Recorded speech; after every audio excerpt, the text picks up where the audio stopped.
I'm unmuted. I'm muted yet again. I don't know why I'm muted every time I start the show. But anyway, thank you, Mac.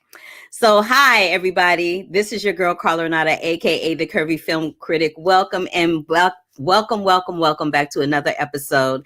This is episode 153, and I am Carla Renata. Thank you so much for joining me. Give me a big old thumbs up to let me know that you were here. Thank you, Brandon, for joining me always in the chat room. And yes, Tom and Jerry is opening this week. And yes, I will talk about that film this week. I have an interview with Tim Story. Hopefully I'll be able to locate it before we get done. But if I'm not, then I will, show it to y'all next week before the Globes start. Okay, there's that.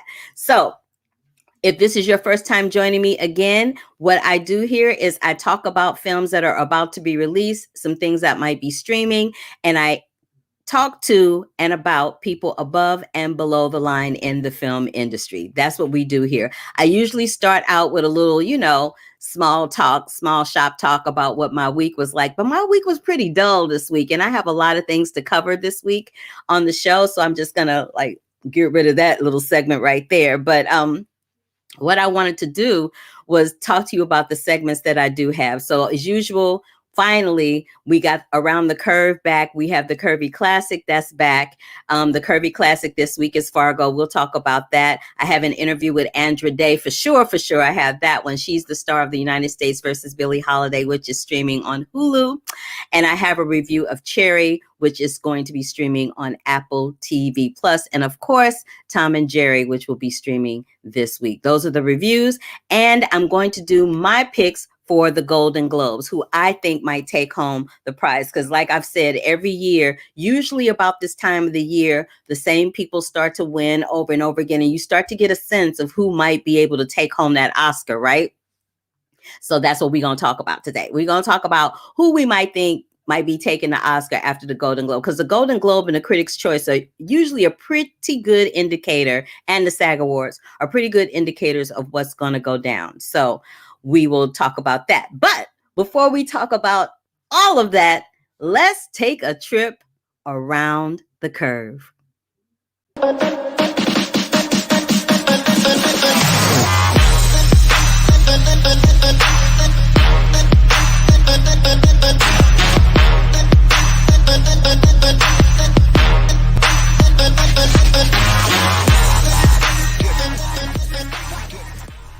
The Critics' Choice Association is honoring Zendaya with the See Her Award at their 2021 ceremony hosted by Taye Diggs. Mariah Carey and George C. Wolfe, and Netflix will be honored by AFCA with their 2021 Special Achievement Award. The group will also bestow a Special Achievement Award to Amazon's Stacey Abrams produced documentary All In Fight for Democracy, directed by Lisa Cortez and Liz Garbus on April 7th.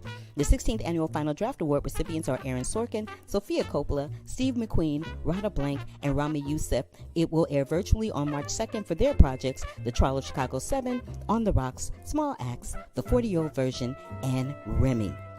Mission Impossible 7 and 8 are no longer shooting back-to-back. According to Deadline, sources say this is simply down to the shifting release schedule. Tom Cruise is promoting Top Gun Maverick ahead of that film's planned release on July 2nd, 2021, and will be out of action for a minute.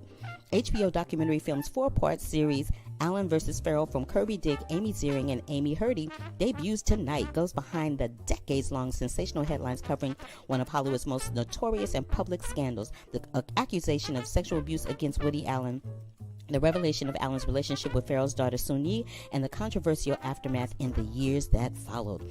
Two-time Oscar winner Jane Fonda will play the dragon in Apple and Skydance Animation's upcoming Luck. A24 has come on board to finance and produce the next film from Midsummer's director Ari Aster, Disappointment Boulevard, with Joaquin Phoenix set to star. Mamadou Athie's star of breakout feature Patty Cakes and Netflix's Uncork is set to star in and produce in Chigali, a project based in Mauritania, the North African country where he is from. Charlize Theron and Kerry Washington have joined the cast of Paul Feig's upcoming film for Netflix, The School for Good and Evil, slated to debut in 2022, and I will give you all of my predictions for the Golden Globes coming up next week. That's it for Around the Curve. All right. That was a real quick trip around the curve, huh? I love it. Let me fix my accoutrements so I'm not looking crazy. There we go. Yeah, there we go.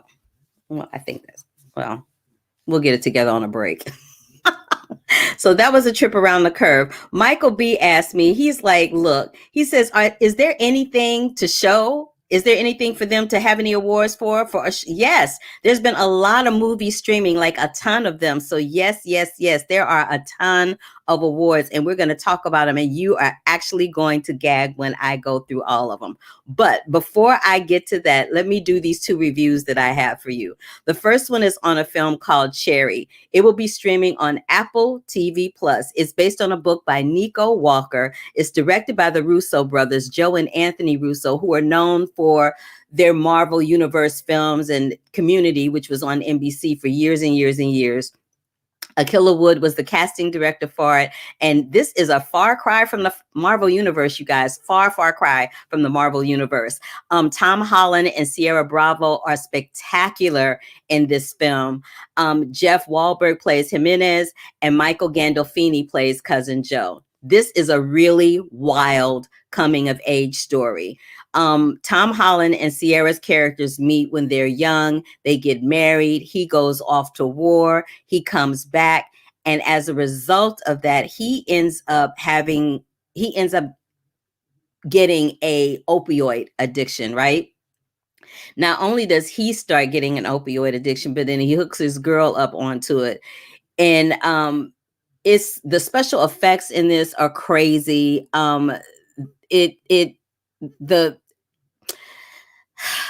The film is one of those films that it's like army duck walking in slow motion. It's like watching someone who has given their life for our country and then coming back and watching them come back and watch our country not give back to them. The story is absolutely heartbreaking. This is why I think they call the film Cherry, for these reasons. Cherry, the color red, I think stands for sex, because there's a whole bunch of that going on in this movie. I also think that cherry stands for like popping a cherry. He popped his cherry as a soldier. He popped his cherry as a convict, as a bank robber, as a drug dealer, as a drug user, as a husband, as a friend. And cherry also represents the color of blood, because there is a lot of bloodshed and a lot of lives lost in the course of this film. I love the music in the second half of the film. It's very classical and ethereal, and it matches the exact opposite of what the action is that's happening in the scene. And it's a deep little film. It really is a deep little film. There's this moment where they have little things that are kind of funny that is so Russo brothers. Like they have they call them junkie bank robberies. They have a bank that's literally called Shitty Bank, which made me laugh out loud. There's another bank that called Bank F's America, which I thought was out loud.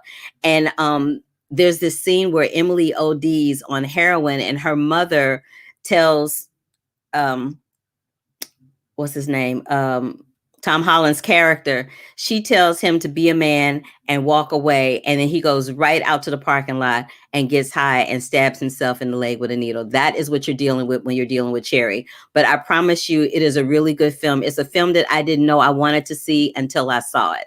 So again, it's called Cherry. It's going to be on Apple TV Plus. It is directed by the Russo brothers. Now, let me tell you something about the United States versus Billie Holiday.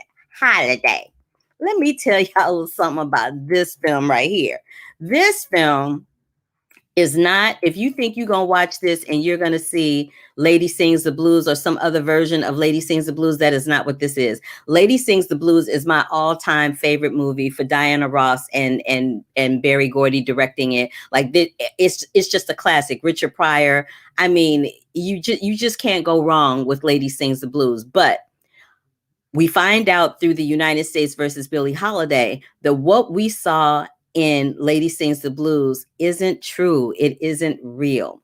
This story is real. It's based on facts. And it specifically deals with how the FBI was dogmatic about making Billie Holiday a criminal, about arresting her for nothing other than, to me, when I watch the film, it looks like she's being arrested for nothing more than a Black woman who has money that Herbert Hoover or Edgar Hoover didn't like having money. That's what it looked like to me. And I kind of wasn't having that. But and the movie kind of has its ebbs and flows. The screenplay is done by Susan Laurie Parks, who wrote the revival of Porgy and Bess on Broadway. She's written a lot of different things. She did the screenplay for Bigger Thomas and Native Son when that ran at Sundance a little while ago, and she's doing the screenplay for this. But let me tell you something that is going to shock you within your life when it comes to the United States versus Billie Holiday on Hulu this week. If you're going to see this film, there's one reason only to see this film, and it is for Andra Day. Andra Day has never acted before. This is her acting debut in a feature film. She is a vocalist. She's an award-winning vocalist. And I remember the very first time I ever heard her, it was at the Sundance Film Festival. They were doing a tribute to Nina Simone, and she sang this song called Mississippi Goddamn. And she put her foot in it. And she puts her foot in the role of Billie Holiday in the United States versus Billie Holiday. She is so incredibly good. The music performances by her alone are just spectacular. But when she stops singing and she starts acting, she mesmerizes you and goes to a place that I don't even think she knew where she went.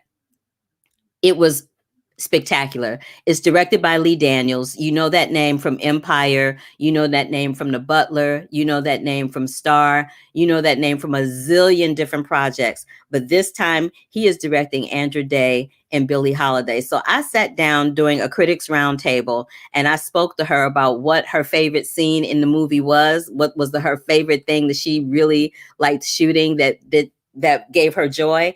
And then we talked about how her and Lee Daniels collaborated and got together for this role, and how Tasha Smith, who you also know as an actress, Tasha Smith is in those movies. Why Did I Get Married? Those Tyler Perry movies. She's the one who goes off and is, always got all this mouth. She's married to the boxer who's now a sportscaster in those films. You also saw her playing Taraji P. Henson's sister in Empire. She was one of Cookie's sisters. Her and Vivica A. Fox played Taraji's sisters in Empire. But Tasha Smith coached Andra Day for this role. And let me tell you something. It's enough to make me go get Tasha Smith as a coach. I tell you that much. But I'm going to stop talking and I'm going to let y'all take a look and a listen to this interview with the star of the United States versus Billie Holiday in the title role, Miss Andra Day. The scene where she's in Baltimore, she's back home and she's singing Pigfoot and a bottle of beer.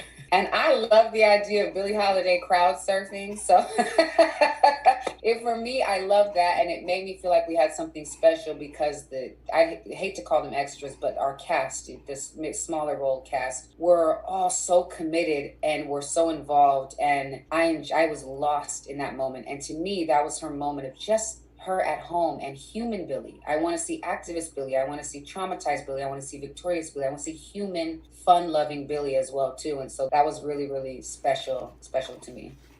Andra Day, when I saw you in the United States versus Billie Holiday, I was like, I couldn't believe that you had never acted before because it seemed second nature. So Tasha did a wonderful job training you.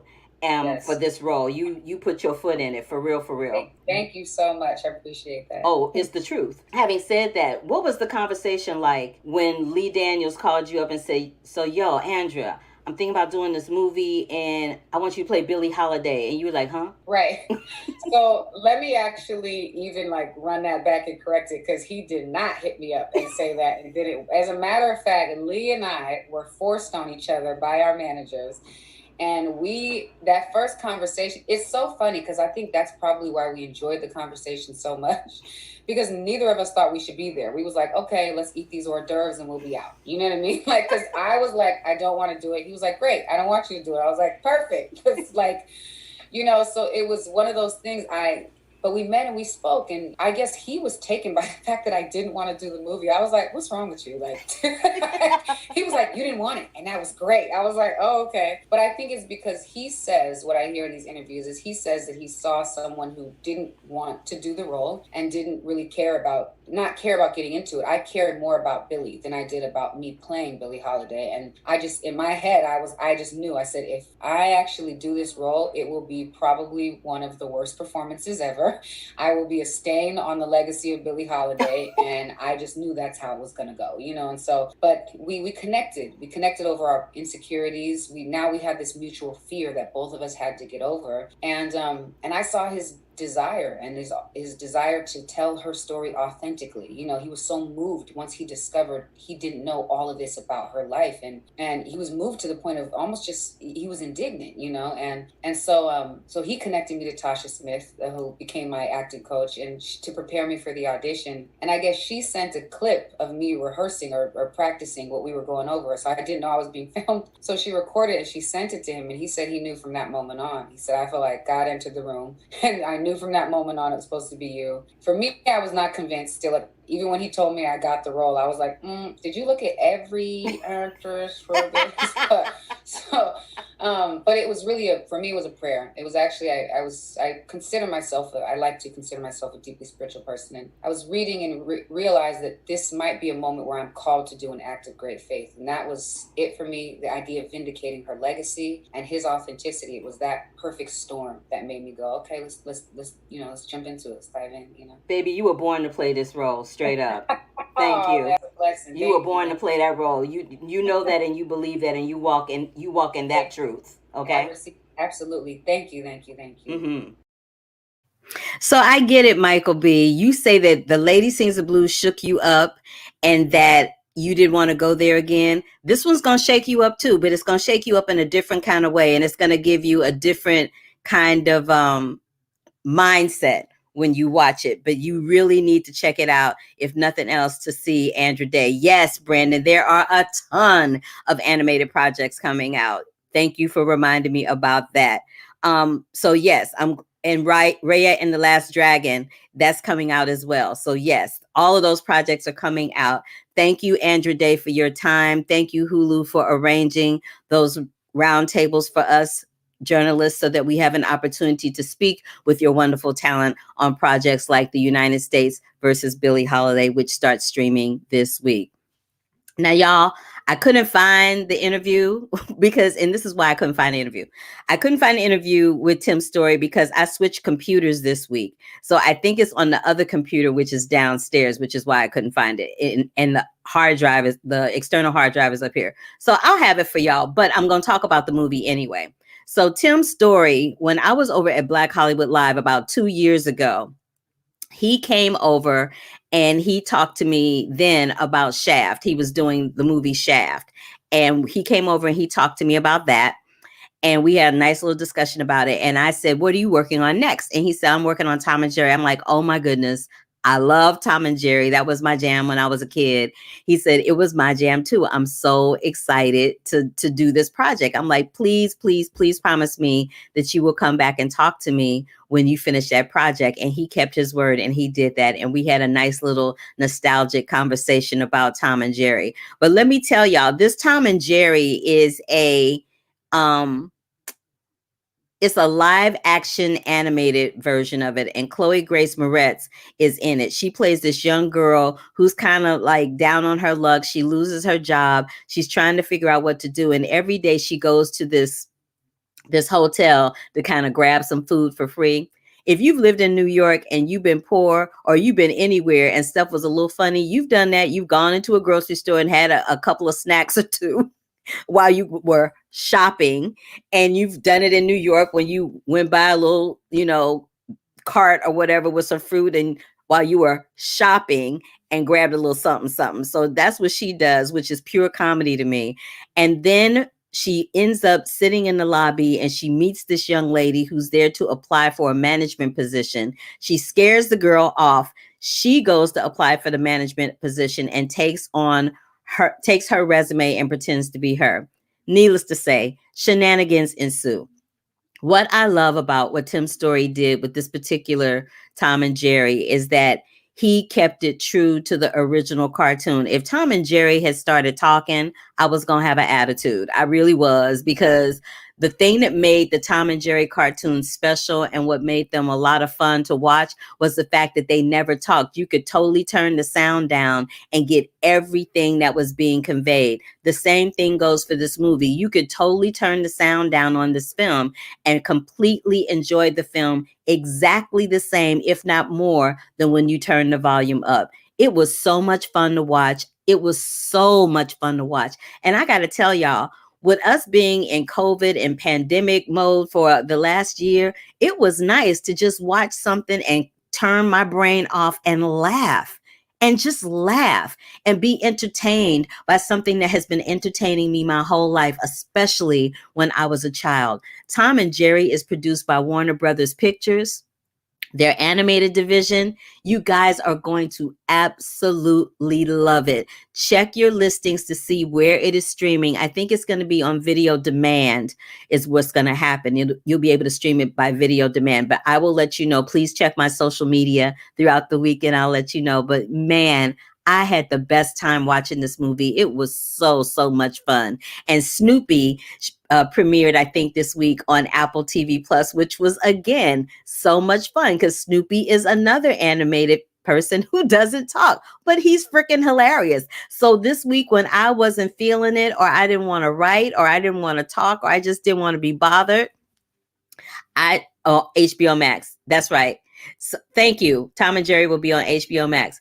But baby, when I just wanted to just chill out, I would go on over to Apple TV Plus and I would watch me some Snoopy and got my giggle on. My mother and I would just watch Snoopy and laugh. So you guys, the 3 films that I talked about this week that I need for you to check out are Cherry, which will be on Apple TV Plus, The United States versus Billie Holiday, which will be streaming on Hulu, and Tom and Jerry, thank you, Brandon and Michael B., which will be on HBO Max. Those are the 3 films that I am recommending that you see this week and check out. Now, let's talk about these Golden Globe predictions real quick. And there's a bunch of them. So let me just pull some stuff up real fast and we'll get into it. So the first category, now, first of all, the Golden Globes are going to air live on, I think on NBC or either NBC or TNT. They mix it up every year, but it's going to go live next week. And I'm probably going to broadcast live from there. I'm not quite sure yet. I'll let y'all know, but please check my social media, my Twitter and my Instagram accounts, which y'all are always on to find out for sure.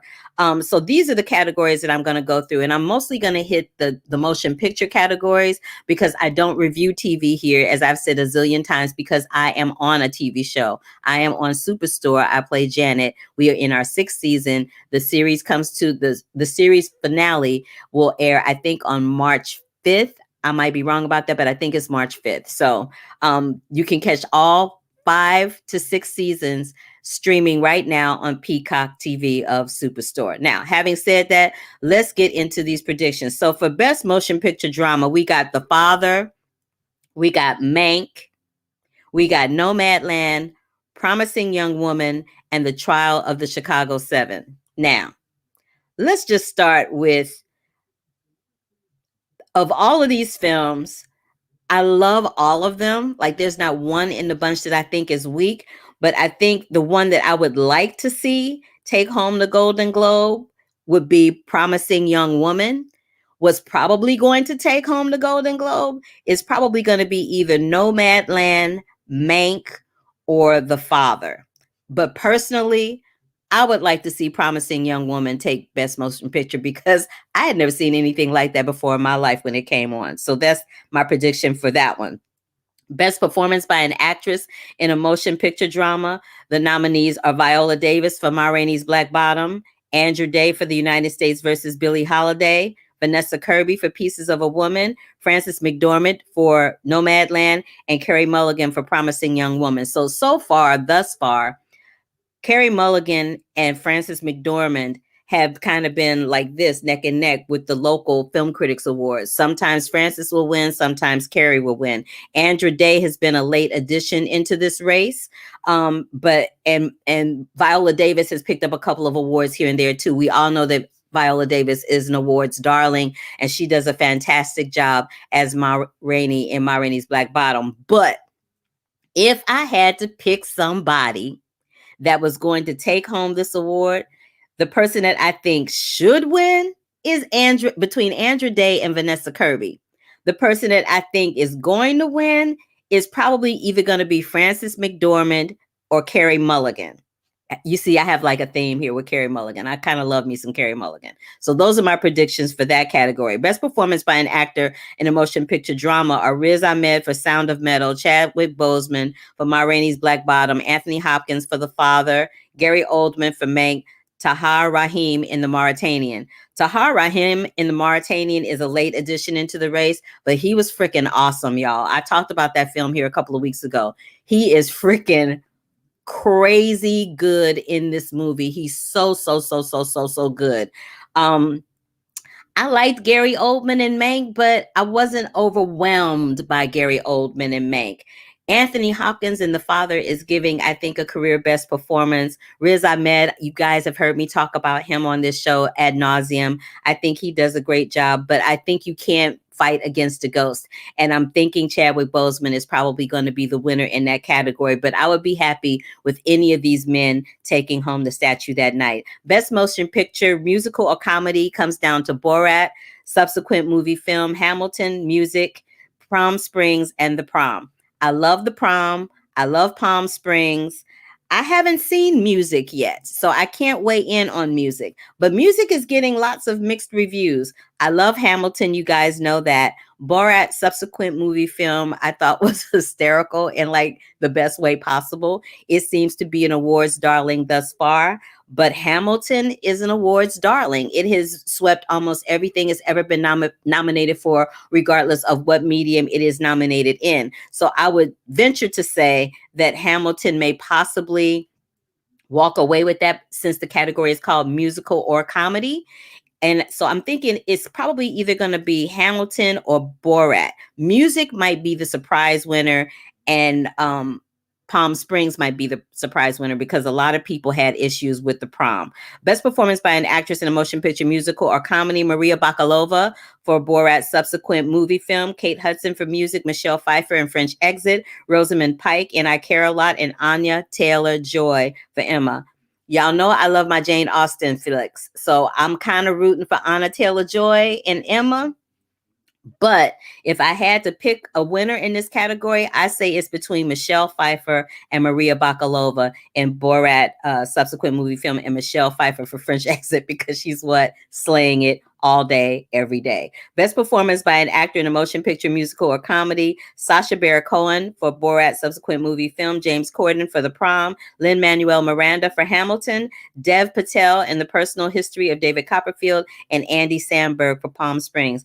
I personally would love to see Dev Patel take home this award, but I'm feeling like the Golden Globes, the Hollywood Foreign Press might, go towards Sacha Baron Cohen. I'm hoping that they give Dev Patel some love, but that's what I'm thinking is going to go down in that category. Best motion picture animated, we have The Croods 2, A New Age, Onward, Over the Moon, Soul, and Wolfwalkers. My personal favorite in this category, I'm split between three films. I'm split between Wolfwalkers, Soul, and Over the Moon. I really love the animation in Over the Moon. I love the animation in Wolfwalkers because I'd never seen anything like it, and it was Irish, and it's a foreign film, and the story was just really, really great.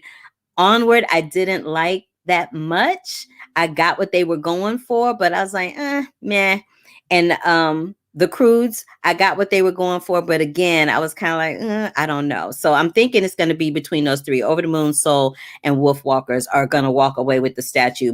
Best motion picture foreign language is between Another Round from Denmark, La Llorona from Guatemala, France, The Life Ahead from Italy, Minari from America from Plan B, and Two of Us.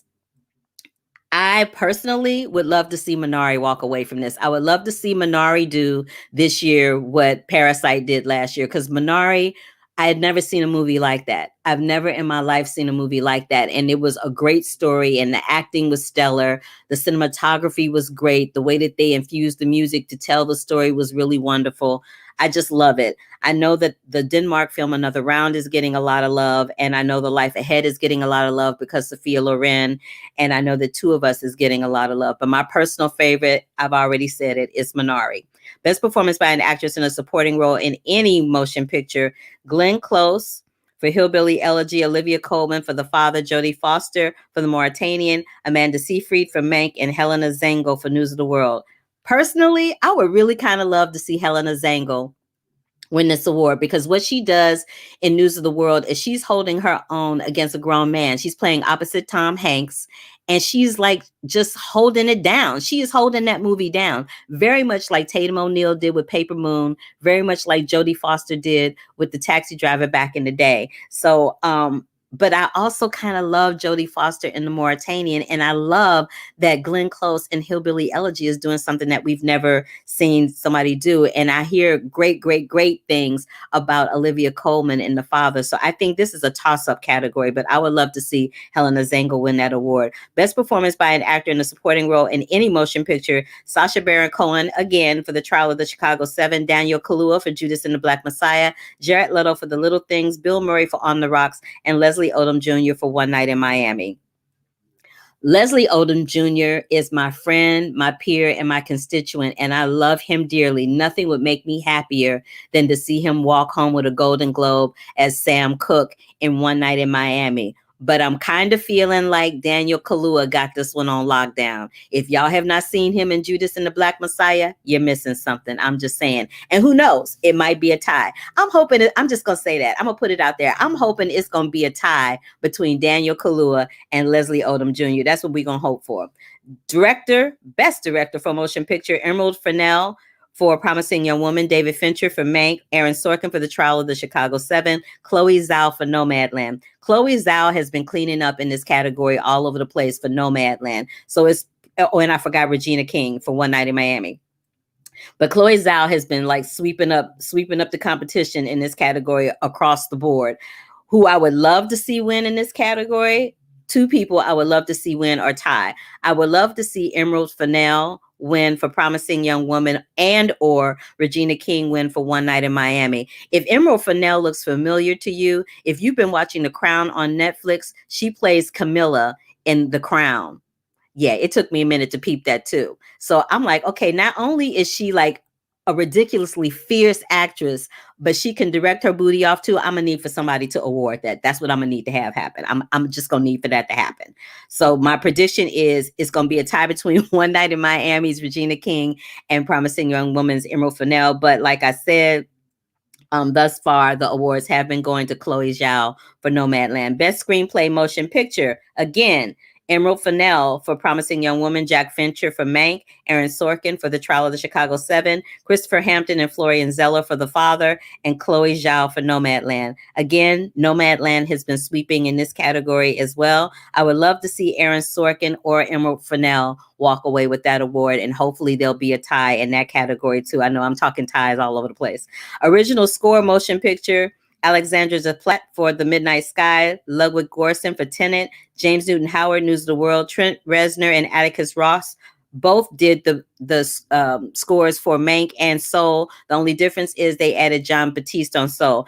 It's a pretty sure bet that Soul is going to take that award. I can't imagine somebody else taking that from them. Best Original Song Motion Picture is between Fight for You, which is music and lyrics by her, for Judas and the Black Messiah, music and lyrics by Daniel Pemberton for Hear My Voice for The Trial of Chicago 7, The Life Ahead, music and lyrics by Diane Warren, and Speak Now, music and lyrics by my boy Leslie Odom Jr. for One Night in Miami. It would be cool, again, to see Leslie take home that award. But I kind of think that one's up for grabs, and I don't have a handle on that one yet. I need another week to kind of digest that particular award. Best Performance by an Actress. Oh wait, I think I skipped a category. Did I get them all? I think no, I didn't. Let me get to some more what do you call it? movie ones, because I don't want to talk about the TV ones because I don't cover TV. So best anthology series of motion picture made for TV is Normal People, The Queen's Gambit, Small Acts, The Undoing, and Unorthodox. I was kind of all down for Small Acts, so I'm hoping that Small Acts does it. If Small Acts doesn't do it, I want The Undoing to take it. But I'm hearing that The Queen's Gambit might be one of the ones that might take it.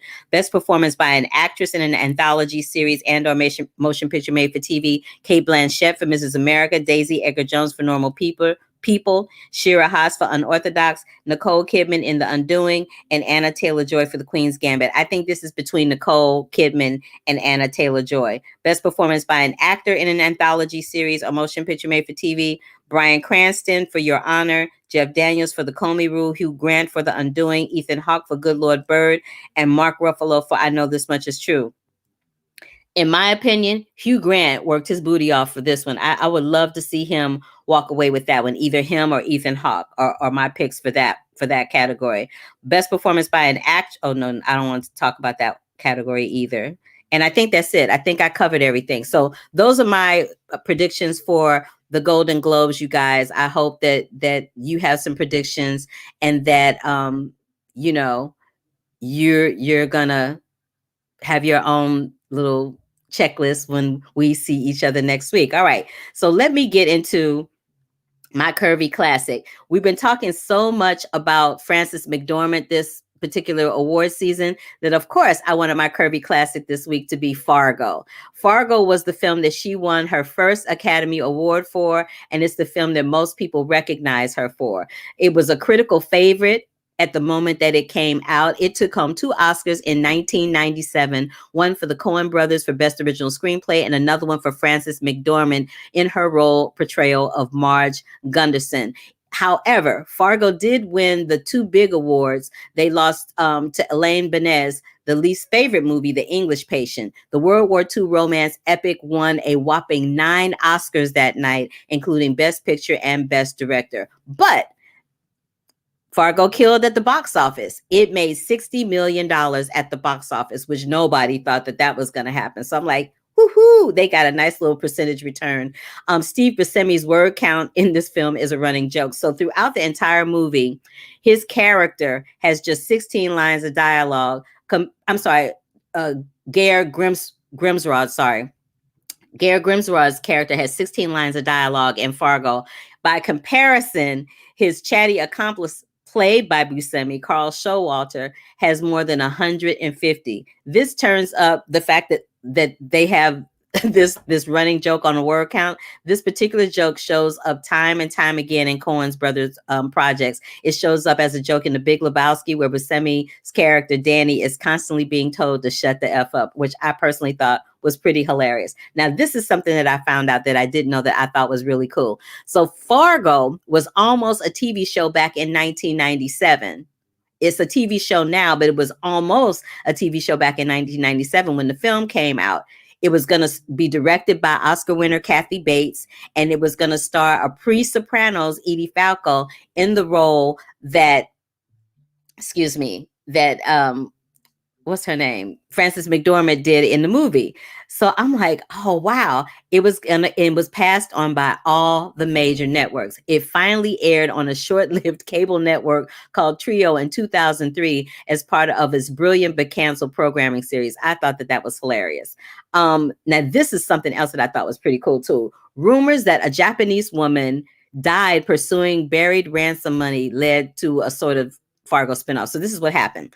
The award-winning 2014 film Kumiko, The Treasure Hunter, is loosely based on an urban legend of Takaro Konoshi. In 2001, several media outlets falsely reported that Konoshi had trekked from Tokyo to Bismarck and Fargo in search of the fictitious money hidden by Steve Buscemi's character, Carl Showalter, and froze in the cold. The misunderstanding stemmed from a police officer who seemingly wanted to create an interesting story. In reality, though, what really happened was Konoshi's story was much less strange and a bit more melancholy. She had traveled to Fargo to commit suicide in her ex-lover's hometown. I know that is not the twist that you thought you were going to hear. It's not the twist I thought I was going to hear either. And people in the Midwest, they kind of have a love-hate relationship with the film. They say that Fargo has understandably received some backlash from Minnesotians and North Dakotans for the portrayal of their neck of the woods being full of simple, funny-talking people. Fargo mayor at the time, Bonnie Cumberland, said of Fargo back in 1997, "It's a movie that people who don't live here seem to enjoy, but for us, it's a little bit of an embarrassment." And I'll just leave you with that. So if you have not seen Fargo, check it out. You can find it any place that is streaming a film. It is hilarious and crazy as hell. Now, having said all of that, I will have my Tim Story interview from Tom and Jerry for you next week. And the reason I couldn't find it, and there was all this stuff with the computers and stuff, is because they kept changing the date. Like, it was supposed to be a couple of weeks from now. And I think somewhere throughout the last week and a half, they changed the date, and I didn't catch that. So, but I did do the review here, and the written review will be up by tomorrow morning at 6 a.m. So you'll see that there. And, you'll also see my written review of Flora and Ulysses. That is up on the curvyfilmcritic.com. That's where all the written reviews of all the films I review here live. And so next week, hold up, wait a minute before we go. Next week, it's going to be Coming to America Day here, yo. I know the Golden Globes are going to be starting up next week, so I will do the winners in real time like I do every year that I've been doing the Curvy Critic with Carla Renata. But baby, it's going to be Coming to America Day here at the Curvy Critic with Carla Renata, because I got interviews. Are you ready for it? Okay, hold on, wait a minute. I got interviews with Eddie Murphy, Arsenio Hall, Tracy Morgan, Jermaine Fowler, Eddie's daughter, Bella Murphy, Kylie Rose, and Nonzamo. That's just a few of the people that I talked to, but it's just going to be an all day situation. We're Coming to America. Now, this is what I love. The day after I spoke with Eddie and Arsenio, we had this really spirited debate about the fact that I didn't think that the old men in the barbershop had aged. And then Arsenio sent me this picture. I think we have this picture of him in the barbershop from the film 30 years ago and the one now. If we don't, I'll show it to you next week. But baby, he sent me that picture because Eddie Murphy was like, they did age. And I was like, no, they didn't. And it was hilarious. But y'all will see all of that next week. So again, that is it for this edition, episode 153 of the Curvy Film Critic with Carla Renata. Thank you to Miss Andra Day once again for allowing me time to sit down and speak with her. Thank you for tuning in and being there for me always, always, always. Thank you, Michael B. I love that poster too. Isn't that fabulous? I kind of love it. It was really fantabulous. They, usually when you go to the junkets, they have little digital stuff for you to do. So that was like my little digital thing that I did. I was so excited. It was a lot of fun. But I will have all of that for you next week. If this is your first time joining me, please give me a big thumbs up to let me know that you are here. Subscribe to the channel so that you can get that, and click that bell for notifications so that you know when we're live, when we're taped, if we have a show, if we don't, so on and so forth. I'm out of breath and I'm tired, but it's all worth it to bring y'all all the latest and greatest film news that I know about happening here in Hollywood. So until the next time, be safe, wear a mask, wash your hands, and I'm going to take it out. So love, peace, and hair grease. Until the next time, deuces.